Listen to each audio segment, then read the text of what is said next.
Jadi waktunya sangat baik ya Pak Septri, ini belum waktunya tapi sudah dapat diselesaikan dengan saya rasa cukup jelas ya. Baiklah, jadi memang penelitian ini nanti akan melihat bagaimana bentuk-bentuk jaminan sosial baik lokal maupun pemerintah begitu ya, terutama mungkin untuk rumah tangga lansia dan miskin ya Pak Septri ya. Begitu ya nampaknya ya. Iya, betul Bu. Yang penerima program ataupun Ya, begitu ya. PSN ya, bermacam-macam tuh, ada PKH lah, ada bantuan langsung tunai dan sebagainya ya. Jadi mungkin dan tadi kita melihat juga bahwa metodologinya kuantitatif campur kualitatif nih, memakai indeks-indeks yang juga memang sudah banyak digunakan ya, vulnerability index. Nah, oleh karena itu nanti kita bisa nih mendiskusikan bagaimana metodologi dan juga sejauh mana. Ini kalau dia pakai kuantitatif berarti ada hipotesanya nih ya Pak Septri ya. Tadi belum dipaparkan juga nih hipotesanya ya. Belum ada hipotesanya nih, atau kuantitatif ini hanya sebagai penunjang dari data kualitatif ya. Nanti kita baik diskusikan juga. Baik, silahkan saya berikan kesempatan kepada rekan-rekan mahasiswa nih untuk berpartisipasi, mengajukan pertanyaan dan sebagainya, mungkin pada Pak Septri ini. Silakan.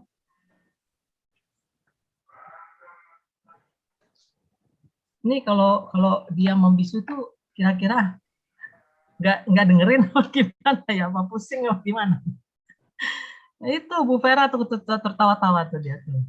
Ayo, Bu Alfi dan Bu Alfi mau nanya ya, Bu Alfi dan Bu Diah, silakan Bu Alfi. Baik, terima kasih. Bu Diah ya, oke silakan. Terima kasih Bu Mala. Suara saya cukup terdengar ya Bu? Sangat jelas. Ya, terima kasih. Assalamualaikum warahmatullahi wabarakatuh. Yang terhormat Bu Mala, Bu Eka, Pak Lala, Pak Septri. Selamat sampai tahap ini ya Pak Septri. Jadi ini ada hal yang saya menarik sekali ya Bu, ini penelitiannya juga sesuatu buat saya juga meskipun tidak dalam bidang saya begitu, tapi karena ini akan membicarakan mengenai kesejahteraan keluarga begitu ya, ujungnya kan pasti berbicara mengenai kesejahteraan keluarga begitu. Ini ada tiga hal sih yang ingin saya klarifikasi dari apa yang tadi direncanakan Pak Septri dalam proposal penelitiannya. Pertama terkait konseptual. Tadi kalau tidak salah, kan ini kan tentang dinamika jaminan sosial lokal ya Pak Septri ya. Yeah. Dan kemudian tadi ketika Pak Septri menjelaskan bahwa jaminan sosial dalam konteks sustainable livelihood itu didefinisikan sebagai intervensi institusional. Gitu ya Pak Septri ya. Jadi dalam sosialnya ya. Iya, dalam bayangan saya kalau kemudian definisi jaminan sosial ini dalam konteks sustainability livelihood itu adalah intervensi institusional, berarti ada aktor-aktor begitu ya yang kemudian dia mengambil kebijakan dan kemudian mengoperasionalkan kebijakan tersebut begitu ya. Kemudian mencoba menjadikan itu gitu ya sebagai pengaruh begitu untuk melindungi dan menjamin dari si rumah tangga yang kemudian menjadi kelompok sasaran. Nah, yang ingin saya coba perdalam karena ini adalah dinamika jaminan sosial lokal begitu Pak Septri. Bagaimana kemudian posisi intervensi institusional ini akan diletakkan begitu ya dalam kerangka penelitian begitu, karena tadi kan jaminan sosial lokal itu kalau tidak salah dan itu ditawarkan sebagai kebaruan dalam penelitian ini kan akan coba mengangkat modal sosial dan juga jejaring digital yang ada di masyarakat lokal begitu ya Pak. Jadi ini yang mungkin menurut saya kira-kira koneksi dari dua konsep ini, karena saya membayangkan kalau intervensi itu jadi top down gitu ya, sedangkan kalau jaminan sosial lokal ini kan kita mendorong partisipatif gitu ya, sesuatu yang harusnya sih bottom up gitu. Nah, koneksi di antara kedua konsep ini akan seperti apa dalam penelitian ini? Mungkin itu pertanyaan pertama terkait konsep dari jaminan sosialnya. Kemudian pertanyaan saya yang kedua dan ketiga itu terkait metode Pak Septri. Kan tadi juga disampaikan juga ditegaskan oleh Bu Mala bahwa akan menggabungkan antara kuanti dan kuali. Di kuanti akan menggunakan stratified random sampling begitu ya, dan ada kelompok. Boleh tahu PSN itu apa ya Pak? Kalau kan kelompok program sosial perlindungan sosial dari negara ya Bu Alfi. Oh, Perlindungan Sosial Negara. Nah, itu memang di lokasi itu ada datanya ya, Pak? Ada kan data penerima manfaat. Oke. Iya, karena pasti ada, ya. Oke, karena saya membayangkan kalau kemudian dia random sampling, maka by name by address itu kan sesuatu syarat yang harus tersedia begitu ya, untuk bisa kemudian di random begitu ya, sehingga nanti sampling. Nah, berarti belum apa namanya jumlah contohnya memang belum ditetapkan ya Pak Septi? Belum Bu Arti. Cuman kalau rumusnya dan sampling errornya sudah saya tetapkan aja 5% gitu. Oke. Kalau kemudian yang kualitatif, berarti sudah ada by name by address ya. Ini aja sih karena kadang-kala tuh seringkali saya juga sama ketika merencanakan sampling, kemudian akan menggunakan random gitu ya. Kita berangkat dengan asumsi bahwa by name by address gitu ya. Tapi lupa gitu, belum mengecek gitu ya, sehingga seringkali udah pede gitu ya bahwa kita akan bisa sampling nih di lokasi, tapi ternyata by name by address nggak tersedia. Akhirnya kaidah random jadi nggak bisa kita lakukan. Itu mungkin makanya tadi saya izin bertanya karena itu mungkin perlu disiapkan. Nah, terkait yang kualitatif, terkait kualitatifnya responden tadi kan ada beberapa kasus ya. Kira-kira kriteria itu seperti apa sih penetapan sehingga itu akan bisa membantu menjawab tujuannya gitu. Apakah kasus ini akan mencoba untuk menjawab tujuan ini, kasus ini akan seperti apa? Dan yang terakhir tadi ada 3 indeks. Nah, 3 indeks ini koneksinya dengan dinamika jaminan sosial lokal tuh kontribusinya apa ya? Karena bayangan saya, oke, kalau ada indeks-indeks itu mungkin ada indeks komposit begitu ya, yang kemudian itu akan menggambarkan begitu dinamika jaminan sosial lokal. Saya sendiri kan baru mendengar nih ada 3 indeks-indeks ini ya. Itu kira-kira kontribusi terhadap dinamika jaminan sosial lokalnya akan seperti apa? Mungkin itu sih Bu Mala pertanyaan dari saya. Terima kasih. Baik. Banyak nih pertanyaannya ya dari Pak Buya ya, Bu Alfi ya. Oke, yang kedua langsung ya, nanti supaya jadi sekaligus dijawab Pak Setri ya.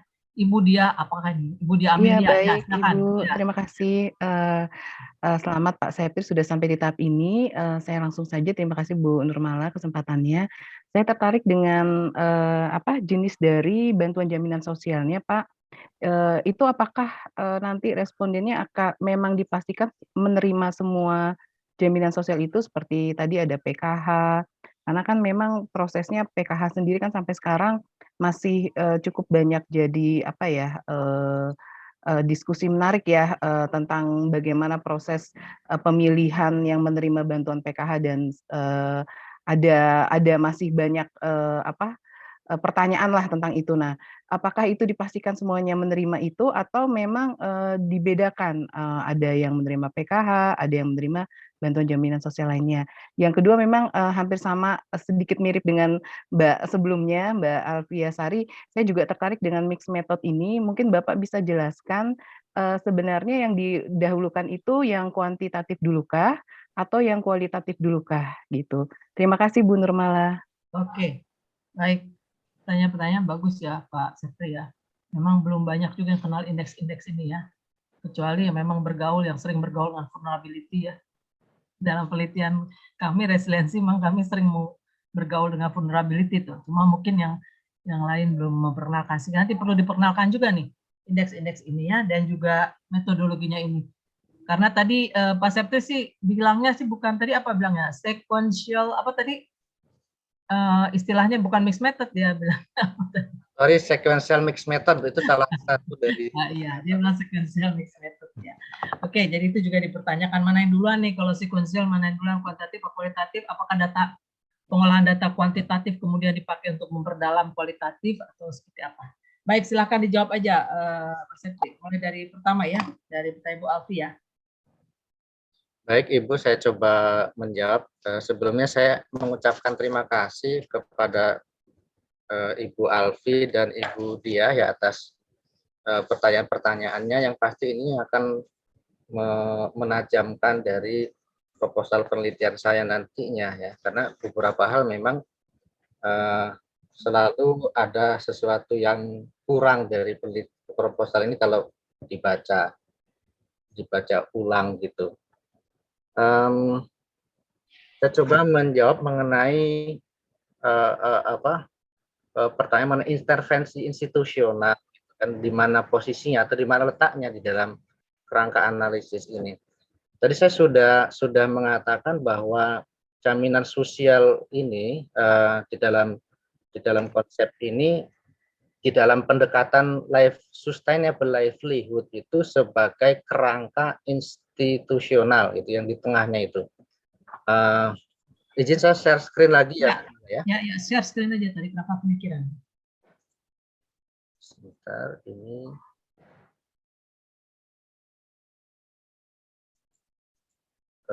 Yang ini ya.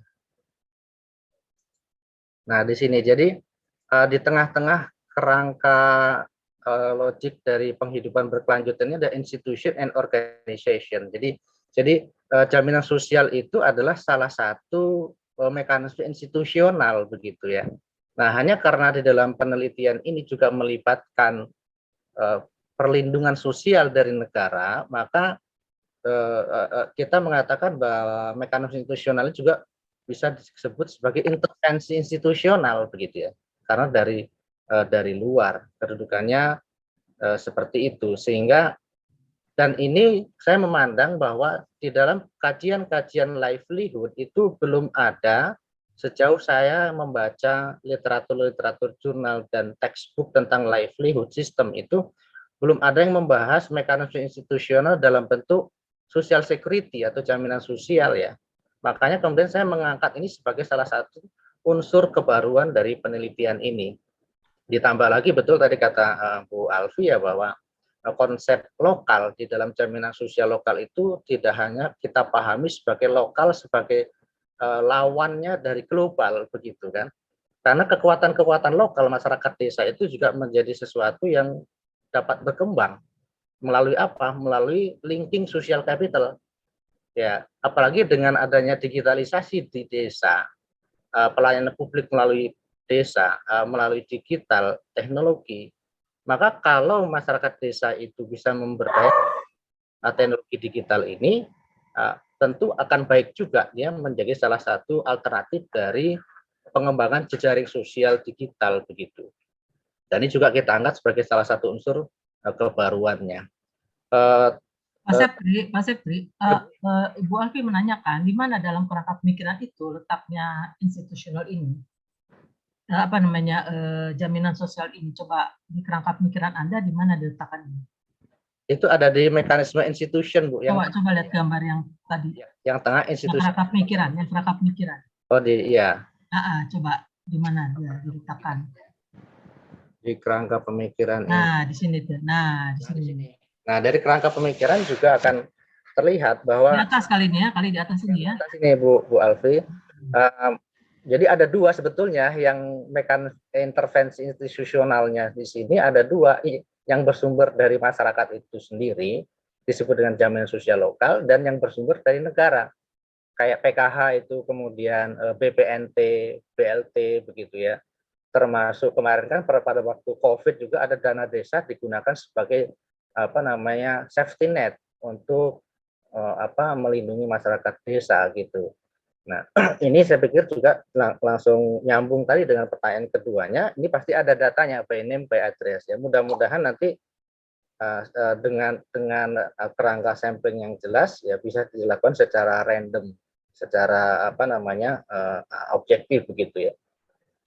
Tadi Bu Alfi juga menanyakan tentang top down dan bottom up. Betul, yang perlindungan sosial dari negara itu sifatnya top down, yang jaminan sosial lokal itu sifatnya bottom up. Nah, pertemuannya di mana? Kita menganalisisnya masing-masing sih memang ya, menganalisis praktek jaminan sosial lokal dan praktek perlindungan sosial begitu. Saya kira itu tadi yang tidak sepenuhnya Pak Sepri yang dari negara itu top down ya, karena kan dia juga dapat data dari bawah ya. Itu kan juga atas identifikasi dari kelurahan gitu ya. Iya betul, datanya nanti kelurahan naik ke atas dan baru ke negara gitu ya. Walaupun nanti dalam prakteknya kadang-kadang yang tidak tercatat yang udah meninggal masih dapat gitu ya, atau yang benar-benar miskin tidak dapat. Nah itu mungkin yang jadi masalah juga ya. Sebenarnya tidak sepenuhnya top down ya, karena ada informasi dari bawah juga. Cuma dalam prakteknya jadinya nggak jelas. Oke, Ya. Lanjutkan, Pak. Berikutnya tadi yang tadi sekali menjawab tentang data KPM ya, data kelompok penerima manfaat Binding Beatrice sudah. Kemudian apa kriteria untuk yang kualitatifnya, yang studi kasusnya. Jadi secara khusus kan saya akan melaksanakan studi kasus majemuk dengan 3 tema, yaitu tema jaminan sosial berbasis sumber daya alam, kemudian jaminan sosial berbasis norma sosial, dan jaminan sosial berbasis relasi sosial. Jadi nanti dari 3 tema studi kasus ini saya akan memilih begitu ya informan-informan kunci yang tepat untuk menjelaskan ketiga tema studi kasus ini begitu ya. Jaminan sosial berbasis sumber daya alam itu kan misalnya orang-orang yang mengandalkan tanah-tanah warisan begitu ya, tanah-tanah warisan dari leluhurnya, dari orang tuanya, yang kita tahu proses pewarisan ini sudah beberapa kali diwariskan sehingga pada generasi saat ini itu menerima hasil yang sangat kecil gitu kan. Kemudian contoh yang lainnya ya misalnya tanaman begitu ya, tanaman. Kalau jaminan sosial berbasis norma ini bagaimana norma-norma adat dan norma agama, khususnya norma agama Islam itu dijadikan sebagai sumber inspirasi untuk memberikan fungsinya dalam memberikan dukungan, bantuan dan pertolongan kepada orang lain. Sedangkan jaminan sosial berbasis relasi sosial ini mulai dari ya membangun hubungan kekerabatan sampai kepada hubungan yang berbasis linking social capital tadi itu, serta bila mungkin begitu dalam taraf tertentu itu jejaring digital begitu. Kemudian indeks ya Bu Alfi, indeksnya ini untuk apa begitu? Indeks tadi ada 3 ya. Nah, kalau livelihood diversity index ini diolahnya dari data pendapatan ya, mencerminkan seberapa beragamnya pendapatan rumah tangga itu, seberapa beragamnya. Asumsinya itu kan semakin beragam itu semakin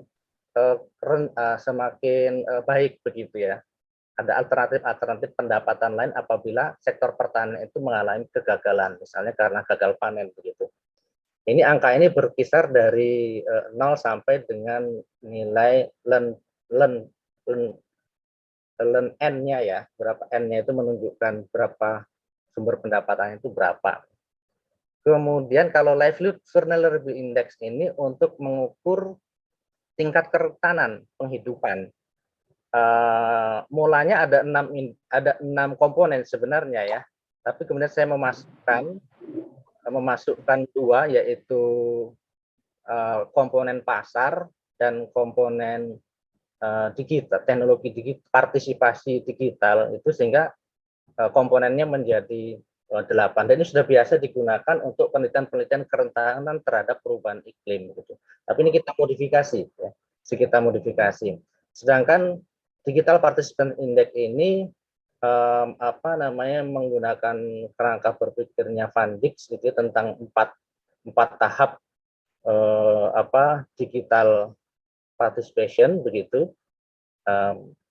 Jadi saya menggunakan ini untuk menunjukkan seberapa dalam seseorang itu terintegrasi kepada digitalisasi begitu.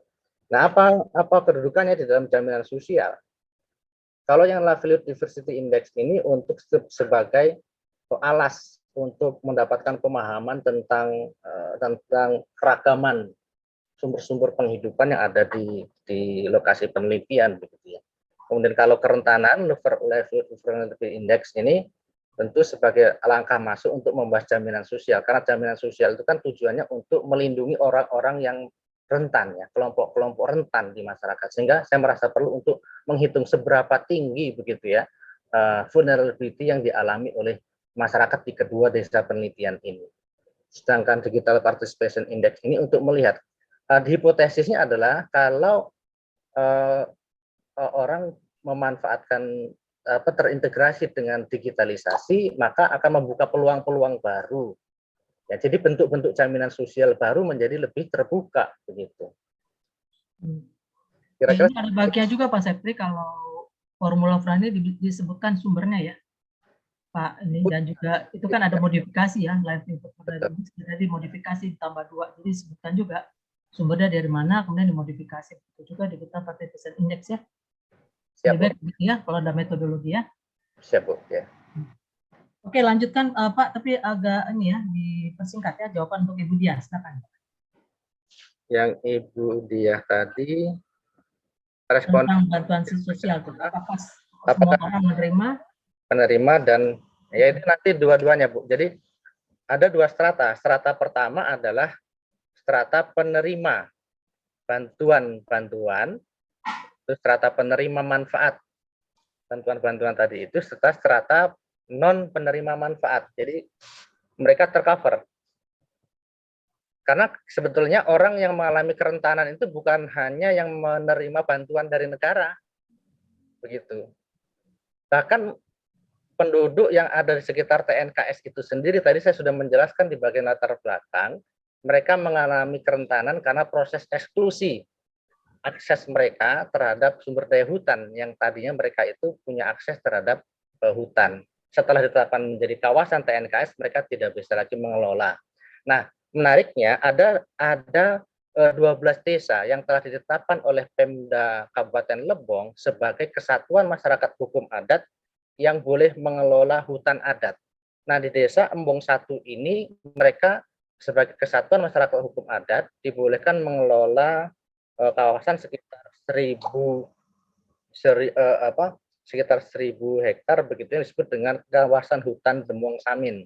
Nah, makanya di sini nanti menariknya adalah bagaimana mereka yang sudah dikasih legalitas untuk mengelola hutan menjadi hutan adat tadi itu dibandingkan dengan desa yang bukan kesatuan masyarakat hukum adat. Nah, ini jadi untuk respondennya seperti itu. Yang bukan yang mana tuh? Yang bukan hukum adat yang mana? Yang desa ini bukan hukum adat. Yang bukan hukum adat ini kan desa ini. Yang Sukanegeri. Embong 1 Kecamatan Uramjaya ini yang desa adat. Oke. Yang MHA. Kalau desa Sukanegeri Kecamatan Topos ini bukan MHA. Tapi sama-sama di pinggiran ini ya, Taman Nasional ya. Ya, yang warna ungu ini adalah TNKS semua di Kabupaten Lebong. Jadi sangat luas betul ini TNKS Kabupaten Lebong. Jadi ya, nyaris masyarakat di Kabupaten Lebong itu hanya memanfaatkan ya berapa persen, 10-an persen dari luas kabupaten ini. Iya. Oke. Lalu kemudian mix methodnya bagaimana nih? Yang mana duluan, kualitatif atau kuantitatif? Ya, jadi 2 tahap, Bu. Jadi selesaikan dulu yang kuantitatif, surveinya, kumpulkan data, lalu saya analisis, baru kemudian saya ke lapangan lagi untuk melaksanakan studi kasus, in-depth interview. Jadi 2 tahap, Ibu. Jadi mana yang didahulukan, kuantitatif dulu, baru kemudian kualitatif. Mana yang ditekankan, semuanya ditekankan. Jadi dalam hal ini porsinya kurang lebihnya sama. Itu ada mau di ini nggak, kalau explanatory apa ada mau yang dibuktikan tuh Pak Setri dengan pendekatan kuantitatif kalau dia judulnya explanatory? Ya. Apakah ada hipotesa di situ? Ya betul, Bu. Saya memang ini belum membangun hipotesa secara eksplisit. Ya, karena judulnya explanatory. Oke. Baik, mungkin sudah terjawab semua ya. Saya beri kesempatan satu penanya lagi mungkin, Pak. Silakan. Ini menarik ini, jaminan sosial belum banyak juga yang meneliti ini. Mohon izin Ibu, bisa saya? Oh ya, silakan Pak Ramani. Baik, terima kasih Bu Nurmala. Selamat untuk Pak Sepri untuk kolokviumnya hari ini. Saya mau bertanya terkait dengan jaminan sosial ini kan dalam konteks lokal ini ya. Tadi disebutkan juga ada konteks negara. Pandangan saya kalau lokal itu adalah bagaimana kemudian komunitas masyarakat di situ melakukan apa ya, keswadayaan. Saya menyebutnya keswadayaan sosial dalam rangka apa? Untuk membangun membangun agar orang-orang yang rentan itu bisa dibantu. Gitu. Kalau yang paling kecil itu adalah sifatnya adalah bantuan sosial. Sementara mereka adalah konteksnya berada di kawasan tadi. Yang pertama adalah bagaimana jaminan sosial tersebut kemudian tidak terbangun di tingkat kesatuan apa saya tidak sebutkan tadi. Karena kan mereka harus bertanggung jawab, itu satu. Yang kedua, jaminan sosial itu kan konteks lokal. Kemudian kenapa tidak dielaborasi adalah konteks masyarakat komunitasnya, gitu. Kenapa Mas Sepri juga menggunakan konteks negara, sementara negara adalah tadi sifatnya adalah institusional. Dari konteks lokal sendiri agak kurang tepat kalau menurut saya. Dan tadi juga di bagian latar belakang saya tidak menemukan Mas Sepri menjelaskan kondisi lokal setempat. Apa yang sudah dibangun jaminan sosial lokalnya? Apa yang sudah dilakukan oleh masyarakat sekitar untuk membangun kerentanan itu? Sementara negara jelas otomatis hadir di sini dalam konteks negara kesejahteraan. Dan sayangnya juga saya tidak menemukan tadi, mohon maaf, Mas Sepri tidak ada mengadopsi satupun undang-undang terkait kesejahteraan sosial. Kemudian ada kita di Indonesia karena konteks Indonesia gitu ya, ada namanya sistem jaminan nasional kita. Bagaimana sebenarnya kondisi ini? Jadi kan konteksnya nanti jangan-jangan nanti saya mendapati informasi bahwa nanti bertabrakan itu.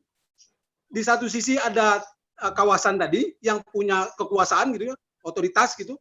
Di satu sisi masyarakat harusnya juga berpartisipasi, di satu sisi negara juga hadir di situ gitu.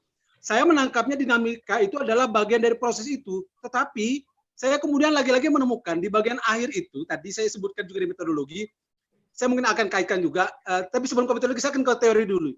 Di teori Mas Septi hanya mengemukakan teori struktural ya. Strukturasi, Pak. Kenapa tidak menggunakan? Tadi kan ada adat juga, tidak menggunakan budaya gitu. Karena itu kan kayak pendekatan budaya juga penting sebenarnya untuk mendekati lahirnya bentuk-bentuk partisipasi di tingkat lokal komunitas gitu. Kalau secara struktural tidak bisa, karena itu sifatnya adalah turun dari atas atau top down gitu. Karena itu adalah sifatnya dari aktor, dan ini kebijakan regulasi pemerintah. Dan ini saya kaitkan lagi di bagian akhir di dalam metodologi. Di metodologi kalau menurut saya, pengetahuan saya kalau eksplanatori yang 2 tahap itu, kita temukan dulu di kuantitatifnya, temuan-temuan penting di kuantitatif itulah yang kita dalami dalam kualitatif. Tetapi Mas Sepri juga sudah membatasi diri tadi, bahwa di kualitatif dengan studi kasus hanya dengan 3 macam. SDA, kemudian norma, dan juga yang terakhir adalah saya lupa relasi tadi. Relasi, Kenapa Pak. kok dibatasi begitu? Terima kasih Bu, dari saya terima kasih. Ya, baik, makasih. Ini pertanyaan cukup banyak nih. Kayaknya pertanyaan Pak Rahman ini yang terakhir ya, Mas Sepri. Coba dijawab agak waktunya ya. Ini banyak nih pertanyaannya nih. Ya. Silakan nih Pak Sepri. Baik, justru saya sepakat dengan Pak Rahmani bahwa konteks lokal dan negara ini mungkin saja bertabrakan, Pak. Di latar belakang, di rumusan masalah dan latar belakang sudah menguraikan bahwa ini sebetulnya problemnya adalah begini, Pak. Karena proses modernisasi, keswadayaan lokal itu memudar, gitu ya. Jadi inisiatif lokalnya melemah gitu, Pak ya. Tapi negara ini masuk dengan birokrasi sangat kuat, gitu ya. Tapi banyak yang tidak efektif, banyak yang tidak tepat sasaran. Nah, maka di sini saja akan bertabrakan, betul, saya sepakat itu tentang itu, sehingga akan melahirkan nanti dilema itu, kemungkinan besar akan muncul dilema dari penemuan penelitian ini, nanti kemungkinan akan menemukan sebuah kondisi dilematis di masyarakat ketika antara jaminan sosial lokal dengan perlindungan sosial dari negara ini dihadap-hadapkan, begitu. Kemudian apa yang sudah dilakukan oleh masyarakat ini memang belum terelaborasi dengan jelas. Saya hanya menggambarkan tentang proses terjadinya kerentanan di bagian latar belakang itu. Tetapi inisiatif lokal yang berkembang di sana itu yang masih tersisa itu adalah model-model arisan, begitu Pak ya, model arisan, kemudian penyimpanan bahan makanan, tapi itu pun tidak begitu banyak dipraktekkan gitu Pak.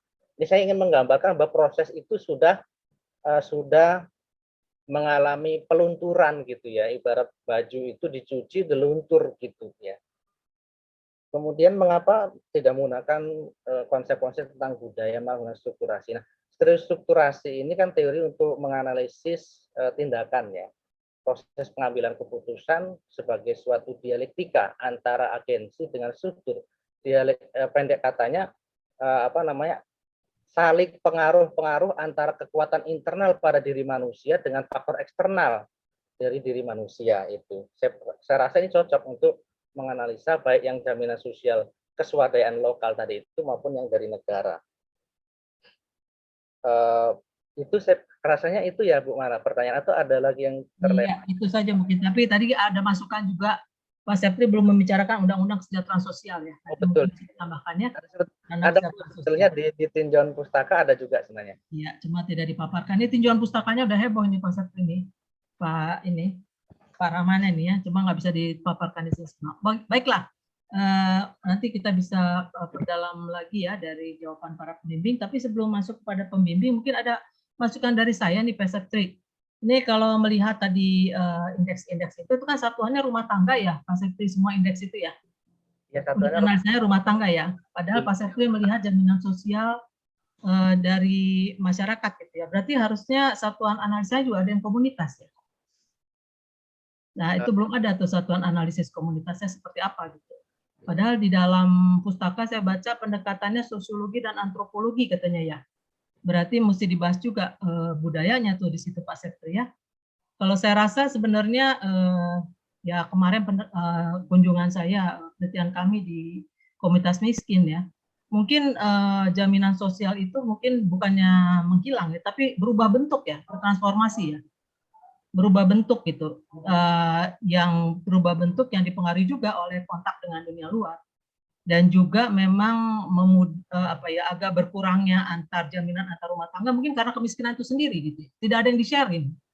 Tidak ada yang di-sharing. Paling yang di-sharing itu makanan, misal satu mangkok bagi ke tetangga yang lain gitu ya. Tapi dia bertransformasi menjadi bentuk-bentuk, kalau tadi Pak Septri bilang arisan, mungkin bentuknya arisannya itu arisan untuk kalau mereka hajatan gitu. Itu sangat membantu juga. Misalnya ada yang sunatan, menikah gitu ya. Nah, itu uangnya itu didapat dari arisan. Jadi orang menabung bertahun-tahun gitu ya, dengan dicatat apa saja sumbangannya pada orang lain yang pernah hajatan. Nah, itu sangat membantu juga. Jadi ada juga jaminan sosial itu Pak Septri, cuma berubah bentuk, mungkinnya bertransformasi, nanti bisa dilihat kembali. Dan juga tadi kalau tadi dibilang ada satu tuh desa adat, ya ada satuan masuk desa adat kan tadi ya. Mungkin Pak Septri nanti perlu juga mencari adatnya seperti apa tuh di daerah itu ya. Mungkin kayak misalnya di orang Batak itu adat itu kan memang sangat berperan sekali ya, karena patrilineal, jadi bantuan itu memang dari keluarga laki-laki lebih banyak gitu. Apakah di situ juga ada, karena itu tadi dibilang sebagai komunitas adat ya, mungkin Pak Septri bisa mendalami juga adatnya apa. Dan satu lagi adalah tadi karena melihat lansia dan miskin, itu berarti apakah respondennya semua hanya rumah tangga lansia dan rumah tangga orang miskin gitu. Padahal tadi yang pertama yang kuantitatif itu Pak Septri mengatakan saya ingin mengetahui keadaan masyarakat. Apakah yang dimaksud beda gitu ya respondennya kuantitatif sama kualitatif gitu. Itu tadi belum jelas juga Pak Septri. Ya kan? Atau apakah semua responden ini dari rumah tangga lansia dan rumah tangga miskin saja? Artinya rumah tangga lain yang dianggap tidak miskin, yang tidak mendapat bantuan, itu tidak menjadi responden Anda untuk kuantitatif. Ya itu saja mungkin yang nanti bisa diperdalam.